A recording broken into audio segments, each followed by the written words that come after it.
എല്ലാവർക്കും നമസ്കാരം. മൈൻസ്റ്റാരിലേക്ക് സ്വാഗതം. ആയില്യം നക്ഷത്രക്കാർക്ക് ഈ വരുന്ന സെപ്റ്റംബർ 2026 എങ്ങനെയാണെന്ന് നോക്കാം.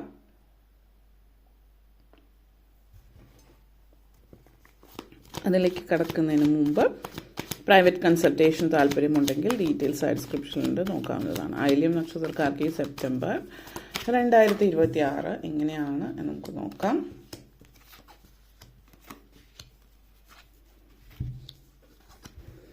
Four of Pentacles, the Fool card, Three of Cups, Hanged Man energy, Knight of Pentacles, Nine of Swords energy connection. So ആദ്യം തന്നെ Four of Pentacles energy and Knight of Pentacles energy connections ആണ്. നിങ്ങളെ സംബന്ധിച്ചിടത്തോളം പൊതുവിൽ സാമ്പത്തികമായിട്ടൊക്കെ ഇപ്പോൾ തരക്കേടില്ലാത്തൊരു അന്തരീക്ഷം തന്നെയാണുള്ളത്. പക്ഷെ അടുത്തിടെയായിട്ട് എന്തുകൊണ്ടോ നിങ്ങൾക്ക് സമ്പത്ത് അല്ലെങ്കിൽ പണം സംബന്ധിച്ചൊരു നെഗറ്റീവ് മെൻറ്റാലിറ്റി വന്നിട്ടുണ്ട്. അല്ലെങ്കിൽ നിങ്ങൾക്കൊരു സ്ട്രെസ്സാണ്, അതായത് നിങ്ങളുടെ കയ്യിലുള്ളത് പോകുമോ എന്നുള്ളതോ അല്ലെങ്കിൽ നഷ്ടപ്പെടുമോ. കാരണം പണമായിട്ടെന്ന് പറയുമ്പോൾ ഇൻഡയറക്റ്റ്ലി ഓൾസോ കരിയറുമായിട്ട് ബന്ധപ്പെടുത്തിയിട്ട് സിറ്റുവേഷനും കാണിക്കുന്നുണ്ട്. അപ്പോൾ ജോലി നഷ്ടപ്പെടാൻ സാധ്യതയുണ്ടോ എന്നൊക്കെ ഉള്ളൊരു ചിന്ത ഭയങ്കരമായിട്ട് നിങ്ങളെ അലട്ടുന്നുണ്ട്. പ്രത്യേകിച്ച് മിഡിൽ ഈസ്റ്റ്, ഇപ്പോൾ യുദ്ധം കാര്യങ്ങളൊക്കെ ആവും അവിടെ വർക്ക് ചെയ്യുന്ന ആളുകളും, അല്ലെങ്കിൽ മിഡിൽ ഈസ്റ്റിലല്ലെങ്കിലും ഇപ്പോൾ മറ്റു പല രാജ്യങ്ങളിലാണെങ്കിലും ഇപ്പോഴത്തെ സിറ്റുവേഷൻ എന്നൊക്കെ പറയുന്നത് അത്ര സേഫ് അല്ല പലയിടങ്ങളിലും എന്നുള്ളൊരു മാർക്കറ്റ് ഇപ്പോൾ നല്ലൊരു സമയമല്ല എന്നുള്ളൊരു ചിന്തയൊക്കെ ഉണ്ടാവും. അപ്പോൾ അങ്ങനെ ഒരു ചിന്ത ഉണ്ടാകുന്നത് കൊണ്ട് തന്നെ നിങ്ങൾ ഭയങ്കരമായിട്ട് നെഗറ്റിവിറ്റി നിങ്ങളുടെ ഉള്ളിലുണ്ട്. എങ്ങനെ ഈ ഒരു ഇതും, അതായത് നിങ്ങളെങ്ങനെ ഇതുമായിട്ട് മുന്നോട്ടേക്ക് പോകും, കാരണം ചാൻസസ് കുറവാണോ ഇതിൽ നിലനിൽക്കാൻ എന്നൊക്കെ ഉള്ളൊരു ഭയങ്കരമായിട്ട് സ്ട്രെസ്സ് കരിയർ റിലേറ്റഡ് ആയിട്ടും. അതിപ്പോൾ മറ്റ് വിദേശം, ഇപ്പോൾ കാനഡ, ഓസ്ട്രേലിയ, US അല്ലെങ്കിൽ മറ്റെവിടെയെങ്കിലുമൊക്കെ പോലുള്ള രാജ്യങ്ങളിലും ആണെങ്കിലും ആ സിറ്റുവേഷൻസ് നിങ്ങൾ വർക്ക് ചെയ്യുന്ന കമ്പനിയിൽ ചിലപ്പോൾ എന്തെങ്കിലും നെഗോസിയേഷൻസ് കാര്യങ്ങൾ നടക്കുന്നുണ്ടാവാം. അപ്പോൾ അതുമായിട്ട് ബന്ധപ്പെടുത്തിയിട്ട് പറയുകയാണ് എങ്കിൽ നിങ്ങളെ സംബന്ധിച്ചിടത്തോളം ഇപ്പോൾ ചിലപ്പോൾ നിങ്ങളുടെ കൂടെ വർക്ക് ചെയ്യുന്ന ആർക്കെങ്കിലും ജോലി നഷ്ടപ്പെട്ടിട്ടുണ്ട്, അല്ലെങ്കിൽ നിങ്ങളുടെ ഏതെങ്കിലും സുഹൃത്തിൻ്റെ അവരുടെ കമ്പനിയിലെ സിറ്റുവേഷൻ ഇപ്പോൾ നെഗറ്റീവായിരിക്കും. അപ്പോൾ ചിലപ്പോൾ അവർക്ക് ജോലി നഷ്ടപ്പെട്ടിട്ടുണ്ട്. അപ്പോൾ ഇങ്ങനത്തെ പല സിറ്റുവേഷൻസും കൊണ്ട് നിങ്ങൾ ഭയങ്കര സ്ട്രെസ്ഡ് ആണ്. അപ്പോൾ അതുകൊണ്ടിട്ടൊരു നെഗറ്റീവ് മെൻറ്റാലിറ്റി ഉണ്ട്. അപ്പോൾ ഈ സമയത്ത് സിറ്റുവേഷൻസ് ചുറ്റും അത്ര നല്ലതല്ല ഇത് നടക്കുന്നു എന്ന് വിചാരിച്ചിട്ട് നിങ്ങളുടെ ലൈഫിൽ അങ്ങനെ ആവണമെന്നില്ല. നിങ്ങൾ വളരെയധികം പോസിറ്റീവായിട്ട് ഇരിക്കുക എന്നുള്ളതാണ് നിങ്ങളോട് പറയാനുള്ളത്. കാരണം നിങ്ങൾ നെഗറ്റീവായിട്ടിരിക്കുമ്പോൾ ഭയങ്കരമായിട്ട് നിങ്ങളെ അലട്ടുന്നൊരു കാര്യമാണ്. പിന്നെ മറ്റൊരു കാര്യം എന്ന് വെച്ചാൽ പണം സംബന്ധിക്കുന്ന കാര്യങ്ങൾ നെഗറ്റീവ് ഫീലിംഗ് ഉണ്ടാകുമ്പോൾ ഇപ്പോൾ കയ്യിലുള്ളത് എങ്ങനെയെങ്കിലും സേവ് ചെയ്യണം. അപ്പോൾ അത് അല്ലെങ്കിൽ അത് ഭയങ്കര നല്ലൊരു ഹ്യൂജ് ഇൻവെസ്റ്റ്മെൻറ്റിലേക്ക് പോകണം എന്നൊക്കെ ചിന്തിക്കാൻ തുടങ്ങുമ്പോൾ തെറ്റായിട്ടുള്ള ഇതിലേക്ക് ചെന്ന് പെടാൻ, തെറ്റായിട്ടുള്ളതെന്ന് ഉദ്ദേശിക്കുന്നത് ഇപ്പോൾ ചില ആളുകൾ വന്നിട്ട് ഇത് പണം ഇരട്ടിപ്പിക്കാം, അല്ലെങ്കിൽ ഭയങ്കര കുറച്ചൊരു ഹെവി റിസ്ക്കുള്ള ഇതിലേക്ക് വരാം. അല്ലെങ്കിൽ കേൾക്കുമ്പോൾ ഭയങ്കര സന്തോഷം തന്നെ, അത് ഹൈ ബെനിഫിറ്റുള്ള കാര്യമാണെന്ന് തോന്നും. പക്ഷെ അപ്പോഴേ നമുക്ക് തോന്നും ഇസ് ഇറ്റ് റിയൽ എന്നുള്ളൊരു ചോദ്യം മൈൻഡിൽ വന്നാൽ അതിലേക്ക് ഒരിക്കലും പോകാതിരിക്കാം.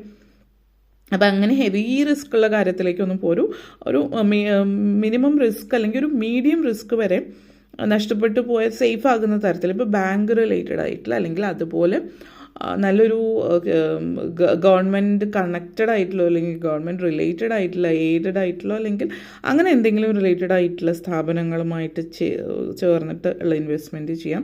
ഇപ്പോൾ ഷെയർ ട്രേഡിംഗ് മാർക്കറ്റിങ്ങിലൊക്കെ ചെയ്യാൻ ആഗ്രഹിക്കുന്നവരും ഇപ്പോൾ പുതിയതായിട്ട് തുടങ്ങാൻ പോവുകയാണെങ്കിൽ അത് ഈ മാസം തുടങ്ങാൻ പറ്റിയൊരു സമയമേ അല്ല.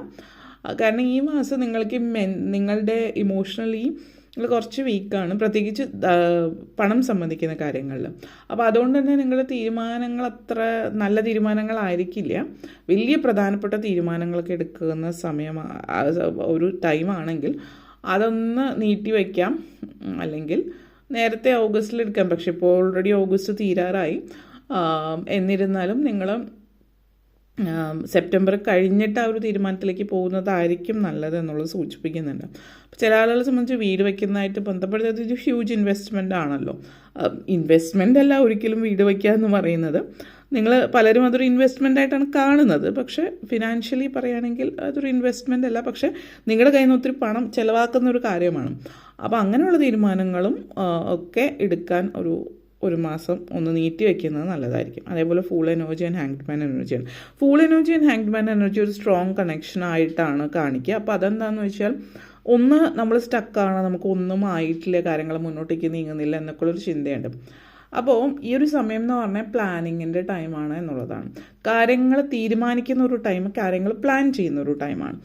അപ്പോൾ എന്തെങ്കിലും ഒരു കാര്യം നിങ്ങൾ ഓൾറെഡി തീരുമാനിച്ച കാര്യമാണ് എങ്കിൽ അത് പ്ലാൻ ചെയ്ത് എന്തൊക്കെ ഓർഗനൈസ് ചെയ്യാൻ, എന്തൊക്കെ ചെയ്യാനുള്ളതെന്ന് നോക്കുക.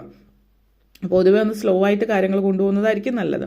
അപ്പോൾ ഇന്ന് തന്നെ തീരുമാനിച്ച് പെട്ടെന്ന് നാളത്തേക്ക് അങ്ങനെ ധൃതി പിടിക്കാതിരിക്കുക. അല്ലാതെ നിങ്ങൾ പല കാര്യങ്ങളും ആലോചിച്ചിട്ട് എങ്ങനെ ചെയ്യണം എന്നുള്ളത് ഓർഗനൈസ് ചെയ്യാം.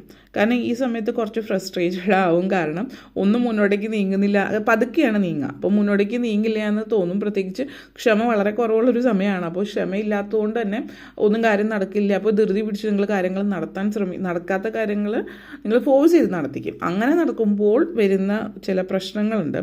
കാരണം നമ്മൾ ധൃതി പിടിച്ച് ചെയ്യുമ്പോൾ എന്താണ്, നമ്മൾ അത്രയ്ക്കൊന്നും ചിന്തിക്കില്ല, എല്ലാ പോസിബിലിറ്റീസും നോക്കില്ല. അപ്പോൾ ആ ഒരു സിറ്റുവേഷനാണ്. അപ്പോൾ ആത്മവിശ്വാസത്തോടു കൂടി, ധൈര്യത്തോടു കൂടിയിട്ട് മുന്നോട്ടേക്ക് പോവാം. അപ്പോൾ നിങ്ങളെ സംബന്ധിച്ചിടത്തോളം ഒരു ഫുൾ എനർജി കണക്ഷൻ സൂചിപ്പിക്കുന്നുണ്ട്. തീർച്ചയായിട്ടും ആത്മവിശ്വാസമായിട്ട് നിങ്ങൾ മുന്നോട്ടേക്ക് പോവുക എന്നുള്ളത് തന്നെയാണ് സൂചിപ്പിക്കുന്നത്. എന്നിരുന്നാലും ബിലീവ് ഇൻ യുവർ ചില കാര്യങ്ങളെ സംബന്ധിച്ചിടത്തോളം നിങ്ങൾ സ്വയം വിശ്വസിച്ചിട്ട് മുന്നോട്ടേക്ക് പോവുക. വളരെ ഇവിടെ ഒരു എനർജി ഭയങ്കര ക്യൂരിയോസിറ്റിയാണ് നിങ്ങൾക്ക്. എല്ലാം അറിയണം, മനസ്സിലാക്കണം, അഡ്വഞ്ചറസ് ആയിരിക്കും. അപ്പോൾ യാത്രകൾ പോകാൻ, പുതിയ വ്യത്യസ്തങ്ങളായിട്ടുള്ള സാഹചര്യങ്ങൾക്ക് യാത്ര പോകും, സാഹസിക യാത്രകളിലൊക്കെ പോകും. അപ്പോൾ ആത്മവിശ്വാസം എന്ന് പറയുന്നതിനേക്കാൾ കുറച്ച് ഒരു അമിതമായിട്ടുള്ളൊരു ആത്മവിശ്വാസം ഉണ്ടാകാം പ്രത്യേകിച്ച് സാഹസിക യാത്ര പോകുമ്പോൾ. അപ്പോൾ പിന്നെ പ്രായത്തിൻ്റേതനുസരിച്ച് ഇപ്പോൾ യൗവനം, കൗമാര ആ ഒരു പ്രായത്തിൽ നിൽക്കുകയാണെങ്കിൽ മറ്റ് ഫ്രണ്ട്സിൻ്റെ മുമ്പിൽ ആളാവാനൊക്കെ ശ്രമിക്കാം. അപ്പോൾ എന്ത് സിറ്റുവേഷൻ ആയാലും സ്വന്തം സേഫ്റ്റി മറന്നിട്ടാവരുത് പോകുന്നത്. സേഫ്റ്റി ഇല്ലാതെ ഒരു തരത്തിലുള്ള സാഹസിക യാത്രയ്ക്കും പോരുത് എന്നുള്ളതാണ്. അതേപോലെ full card 9 of Swords energy connections കാണിക്കുന്നുണ്ട്. അപ്പോൾ നിങ്ങളെ സംബന്ധിച്ചിടത്തോളം പറയുകയാണെങ്കിൽ ഈ ഒരു സമയം നിങ്ങൾ ഒത്തിരി വർക്കഹോളിക് ആയിട്ടുള്ള ഒരാളാണെങ്കിൽ ആ തീർച്ചയായിട്ടും വർക്കൊന്ന് കുറയ്ക്കാൻ പറ്റില്ല എന്ന് നിങ്ങൾ ചിന്തിക്കുന്നുണ്ട്. പക്ഷേ ആ ഒരു ടൈം കഴിയുമ്പോൾ, അത് കഴിഞ്ഞ് വീട്ടിലേക്ക് പോകേണ്ട ഒരു ടൈമാണ്. നിങ്ങൾ ജോലി ചെയ്യുന്ന ഒരാളാണ്, അല്ലെങ്കിൽ ബിസിനസ് ആയിക്കോട്ടെ, ആ ടൈം കഴിഞ്ഞാൽ പിന്നെ വർക്ക് ചെയ്യില്ല. എന്ത് സിറ്റുവേഷൻ ആണെങ്കിലും വെയിറ്റ് ചെയ്യാൻ പറ്റാത്തതായിട്ട് ഒന്നുമില്ല. നിങ്ങളുടെ ഹെൽത്ത് ഇമ്പോർട്ടൻ്റ് ആണ്. കാരണം ഭയങ്കര സ്ട്രെസ് ഉണ്ട്. അപ്പോൾ ഈ ഒരു സമയം എന്ന് പറഞ്ഞാൽ ഒരു ടൈം വയ്ക്കുക. ആ ടൈം കഴിഞ്ഞാൽ okay, I have to go എന്നുള്ളത് പറഞ്ഞ് പോയതിന് ശേഷം നിങ്ങൾ കുറച്ച് റിലാക്സ്, നിങ്ങൾ ഫാമിലിയായിട്ട് ടൈം സ്പെൻഡ് ചെയ്യുക. പിന്നെ ഒരു കാര്യം, വീട്ടിൽ ചെന്ന് കഴിഞ്ഞാലും വർക്കിനെ കുറിച്ച് ചിന്തിക്കുന്ന ആളുകളുണ്ട്. വീട്ടിൽ പോയിട്ട് നിങ്ങൾ റിലാക്സ് ചെയ്യാം, നിങ്ങളൊന്ന് സമാധാനമായിട്ട് ടൈം എടുത്ത് നിൽക്കുക, ഫാമിലിയുടെ കൂടെ ടൈം സ്പെൻഡ് ചെയ്യാം. ഇപ്പോൾ ചില ആളുകളൊക്കെ കുട്ടികൾക്ക് വേണ്ടിയൊന്നും സമയം ചിലവഴിക്കുന്ന, കുട്ടികളുടെ കൂടെ ഇരിക്കുന്നില്ല, അതൊന്നും ചെയ്യുന്നില്ല. അപ്പോൾ ആ ഒരു എനർജി കാണിക്കുന്നുണ്ട്. അപ്പോൾ നിങ്ങളെ സംബന്ധിച്ചിടത്തോളം നിങ്ങളെന്ന് പറയുന്ന വ്യക്തി ആരാണ്, എന്താണ് എന്നുള്ളതും മനസ്സിലാക്കാനും കൂടിയുള്ളൊരു സമയമാണ്. കാരണം അപ്പോൾ നമ്മൾ ഒരിക്കലും നമ്മുടെ കൂടെ ഇരിക്കാറില്ല. ഇപ്പോൾ ഫാമിലിയായിട്ട് ടൈം സ്പെൻഡ് ചെയ്യാനൊക്കെ ശ്രമിക്കുമ്പോൾ ഓരോ വർത്തമാനങ്ങൾ, വിശേഷങ്ങളൊക്കെ പറയും. പക്ഷെ നമ്മുടെ കൂടെ ഇരിക്കുന്ന ഒരു സാഹചര്യം, ഒറ്റയ്ക്ക് ഇരിക്കുമ്പോൾ നിങ്ങളെക്കുറിച്ച്, നിങ്ങളാരാണ്, നിങ്ങളെന്താണ്, ഇതൊക്കെ ചിന്തിക്കുന്ന ഒരു സമയം കൂടിയിട്ട് കാണിക്കുന്നുണ്ട്. അതേപോലെ 3 of Cups and Knight of Pentacles ഉണ്ട്. അപ്പോൾ ഫാമിലി, ഫ്രണ്ട്സും അവരും എല്ലാം ഇമ്പോർട്ടൻ്റ്, അവരുടെ കൂടെ സമയവും ചിലവഴിക്കുന്നുണ്ട്. അപ്പോൾ ഇവിടെ പിന്നെ വേറെ പറയാനുള്ള ഒരു കാര്യം എന്ന് വെച്ചാൽ ഫ്രണ്ട്സ്, പാർട്ടി, അതുപോലുള്ള കാര്യങ്ങൾ. ഇപ്പോൾ റിലാക്സ് ചെയ്യാന്ന് പറയുമ്പോൾ ഇതെന്താണെന്ന് വെച്ചാൽ ഒരു നൂൽപ്പാലത്തിലൂടെയാണ് നിങ്ങൾ ഈ ഒരു സമയം കടന്നു പോകുന്നത്. അപ്പോൾ റിലാക്സ് ചെയ്യാന്ന് പറയുമ്പോൾ റിലാക്സ് ഒക്കെ ആവുന്നുണ്ട്. അപ്പോൾ അത് വർക്കിൽ നിന്ന് മാറി റിലാക്സ് ആയിട്ട് വീട്ടിലിരിക്കുന്നു.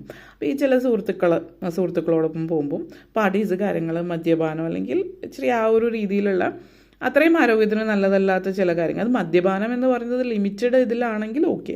പക്ഷെ നിങ്ങൾക്ക് പല കാര്യങ്ങൾ, ഇപ്പോൾ വർക്കഹോളിക്കാണ്, ഇപ്പോൾ വർക്ക് ചെയ്ത് ഫുൾ ടൈം ഇരിക്കുമ്പോൾ ഈ ഒരു കാര്യത്തിലേക്ക് പോവുകയാണെങ്കിലും നിങ്ങൾ അതൊരു ശീലമാക്കാം, അല്ലെങ്കിൽ അമിതമായിട്ടുള്ള മദ്യപാനത്തിലേക്ക് പോകും. അപ്പോൾ അങ്ങനെ ഒരു ഇതിലേക്ക് പൊതുവേ അങ്ങനെയുള്ള പാർട്ടീസിൽ പോവാതിരിക്കുക, അല്ലാത്തൊരു റിലാക്സേഷൻ നോക്കുക. കാരണം നിങ്ങൾക്ക് കൺട്രോൾ ചെയ്യാൻ കുറച്ച് ബുദ്ധിമുട്ടായിരിക്കും എന്നുള്ളത് കൊണ്ട്. അപ്പോൾ അങ്ങനെയുള്ളത് ഒഴിവാക്കുക. അല്ലാത്ത സുഹൃത്ത് ബന്ധങ്ങൾ, പുറത്ത് പോയിട്ട് കഴിക്കും, വേറെ എന്തെങ്കിലും തരത്തിലുള്ള എൻജോയ്മെൻറ്റ് കണ്ടെത്താൻ ലൈഫിൽ ശ്രമിക്കുക. പിന്നെ ചില സുഹൃത്തുക്കൾ ഇൻവെസ്റ്റ്മെൻറ്റിനെ കുറിച്ച് ഒരു ധാരണയില്ലാത്ത ആളുകൾ നിങ്ങൾ ഇൻവെസ്റ്റ്മെൻറ്റിനെ കുറിച്ചിട്ട് പഠിപ്പിക്കാൻ വരും. അപ്പോൾ അവർക്ക് അറിയില്ല എന്ന് നിങ്ങൾക്കും അറിയാം. പക്ഷെ അവരുടെ രീതി അങ്ങനെയാണ്. എന്തിനെക്കുറിച്ചും ഏതിനെക്കുറിച്ചും അവർക്ക് അഭിപ്രായം ഉണ്ടാവും.